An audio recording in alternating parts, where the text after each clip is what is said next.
আপনি কি জানেন আমাদের ব্রেইনের মধ্যে একটা ব্রেক আছে? কি আছে বলেন? ব্রেক। এই ব্রেকটা যদি ঠিক থাকে আপনার ব্রেইন ঠিকভাবে ঠিক থাকবে। ব্রেইনটা হচ্ছে একটা গাড়ির মতো। একটা গাড়ি আপনাকে দিলাম, আগে ছোটবেলায় বাংলা সিনেমায় দেখতাম যে একজনকে মারার চেষ্টা করতেছে, কয় ব্রেকটা হচ্ছে কোনোভাবে ডিসকানেক্ট করে দাও। গাড়ি চালাইতে চালাইতে এক জায়গায় লাগাই দিল, মা বাপ কেউ মরে গেল, তারপরে ছেলে অনাথ হয়ে গেল, বুঝছে না? তা এখন ওই ব্রেইনের যে ব্রেক, সেই ব্রেকটা নষ্ট হয়ে যাওয়ার কারণে আপনি দেখবেন ছোট্ট বাচ্চা সারাদিন কার্টুন দেখতেছে এবং সে যদি কোনো একটা জিনিস চায় তা চাইতেই আছে, কোনো একটা জিনিসের জেদ ধরলে ধরতেইছে।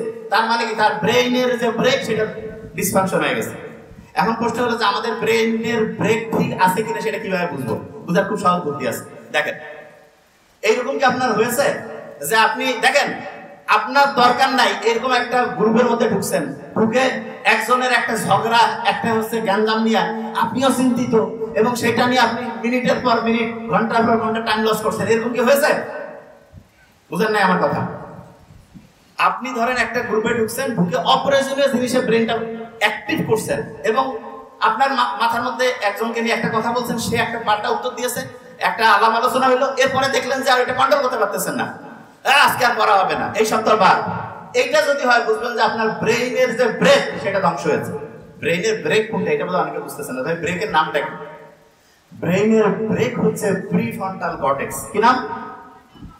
তাহলে বলেন তো, ব্রেইনের ব্রেক যদি ধ্বংস হয় তাহলে প্রিফ্রন্টাল কর্টেক্স কি ঠিকভাবে কাজ করবে কি করবে না? আচ্ছা, এবার শুনেন প্রিফ্রন্টাল কর্টেক্স কি কাজ করে। আপনি যে পড়াটা পড়েন এটা প্রথম জমা হয় প্রিফ্রন্টাল কর্টেক্সে। কোথায় জমা হয়? এবং এইটা থেকে ওর সাথে ওর আরেকজন ভাই আছে ব্রেইনে, তার নাম হচ্ছে হিপ্পোক্যাম্পাস। কি নাম? সামনের ব্রেক পিছনের ব্রেক এরকম থাকে না? শুনুন আগে, সামনের এবং পিছনের প্রিফ্রন্টাল কর্টেক্স যদি ধ্বংস হয়ে যায় তখন হিপ্পোক্যাম্পাস সেও ঠিকভাবে কাজ করবে না। তাহলে ব্রেইনের একটা অংশ ধ্বংস হলে অন্যটাও ঠিকভাবে কাজ করবে না। তখন যেটা হবে, আপনি যেই পড়াটায় রাখতেছেন সেটা ঠিকভাবে স্টোর হবে না, সেটা ঠিকভাবে খেয়াল করতে পারবেন না। অনেকেই যে বলে যে ভাই আমি পড়তাম, আগে পড়া খেয়াল থাকতো, কিন্তু এখন দেখা যায় ঠিকভাবে পড়া মাথায় রাখতে পারি না, পড়ি ভুলে যাই, পরীক্ষার সময় মাথায় আসে না। এইটার মূল কারণ ব্রেইনের যে ব্রেক সেটা ধ্বংস হয়েছে। ব্রেইনের ব্রেক কি হয়েছে? ধ্বংস। কি কি কারণে ধ্বংস হলো সেটা দেখেন। এক নম্বরে হচ্ছে ব্রেইনের মধ্যে একটা ঘড়ি আছে। কি আছে? এই ঘড়ি যদি ধ্বংস হয় তাহলে ব্রেইনের ব্রেক ধ্বংস হবে। ঘড়ি কিভাবে ধ্বংস করবে? ব্যাটারি খুলে নিবে। ব্রেইনের যে ঘড়ি সেটার ব্যাটারি হচ্ছে ঘুম। ব্রেইনের যে ঘড়ি সেটার ব্যাটারির নাম কি? সবাই কয় না ভাই আমরা তো প্রত্যেকেই ঘুমাই। নো, আপনাকে ঘুমাইতে হবে কোন সময় সেটাকে বুঝতে হবে। আপনি যে চার্জ করতেছেন, চার্জিং এর সিস্টেমটা আমি বহুবার বলছি, আরেকবার একটু শর্টলি বলি। ধরেন আপনি ঠিক এশার নামাজের পর থেকে যদি ঘুমান, আপনার ব্রেন প্রত্যেক ঘন্টায় 100 ওয়াট 500 ওয়াট এরকম বেশি পরিমাণে চার্জিং হতে থাকবে। এইরকম এশার নামাজের পর থেকে ঠিক রাত 4টা পর্যন্ত হাইয়েস্ট চার্জিং।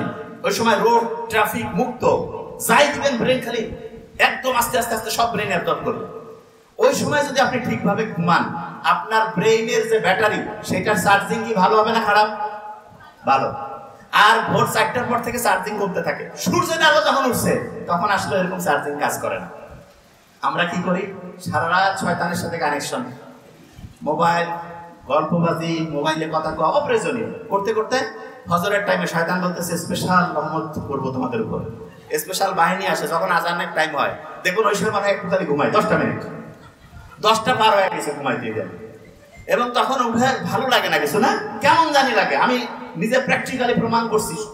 স্টুডেন্টদের আমি জিজ্ঞেস করি এবং তারা বলছে যে ভাইয়া আপনার বুদ্ধিটা এত সাইন্টিফিক। যখনই আমি সকালে তাড়াতাড়ি উঠে যখনই আমি হচ্ছে দেখা গেছে নামাজ কালাম পড়ে একটু কোরআন পড়ে হাঁটাহাঁটি করে সূর্যের আলো থেকে আসলাম, এসে পড়া শুরু করলাম, একটু সামান্য বুট মধু কালো জিরা এগুলো খাইলাম, সারাটা দিন এত ভালো লাগে, এত চমৎকার।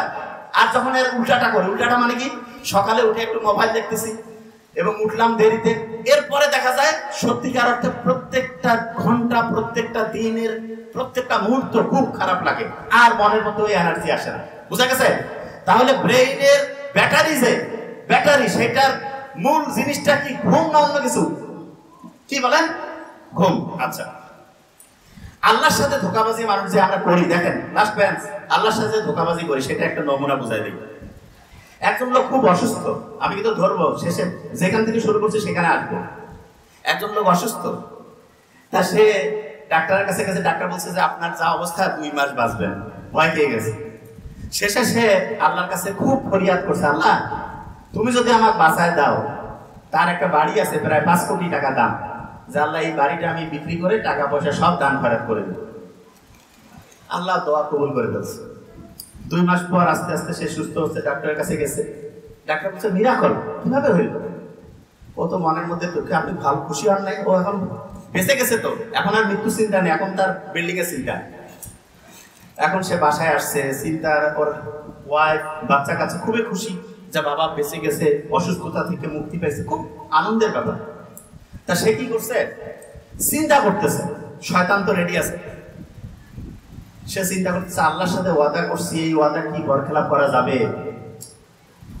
না, এটা ঠিক হবে না। তখন সে একটা বিজ্ঞাপন দিছে যে একটা বাড়ি বিক্রি হবে। বাড়ি বিক্রির জন্য বিজ্ঞাপন দেখে লোকজন আসছে, আসার পর বলতেছে বাড়ির দাম কত? বলছে আসলে আমরা 2টা জিনিস বিক্রি করবো। বলছে কিরকম? বলছে যে বাড়ির সাথে একটা কুকুরও বিক্রি হবে। বলছে ঠিক আছে, দাম কি? বলছে বাড়ির দাম 5,000 টাকা, কুকুরটার দাম 5 কোটি টাকা। মানুষ তো ক্যালকুলেটর নিয়ে হিসাব করে গেছে, না ঠিক আছে। স্টাম্প সাইন সই হয়ে গেল, বিক্রি হয়ে গেল, টাকা চলে আসলো। এখন সে ফতোয়া নেওয়ার জন্য যারা হচ্ছে মৌলবি তাদেরকে বলতেছে যে আচ্ছা কুত্তা কি হালাল না হারাম হবে? বলতেছে মানে? বলছে যে ধরেন যে কুত্তার একটা টাকা বিক্রি করে আল্লাহ কি দেওয়া ঠিক হবে?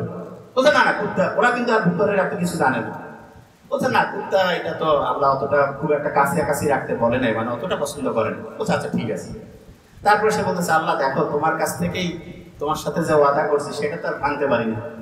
তা কুত্তার টাকা তো আর আল্লাহর কাছে দান খয়রাত করলে হবে না, ওই টাকাটা রেখে দিলাম, আর বাড়ির যে 5,000 টাকা সেটা দান করে দিল। তাইলে এটা কি আল্লাহর সাথে চালাকি হইলো নাকি ঠিক হইলো? চালাকি।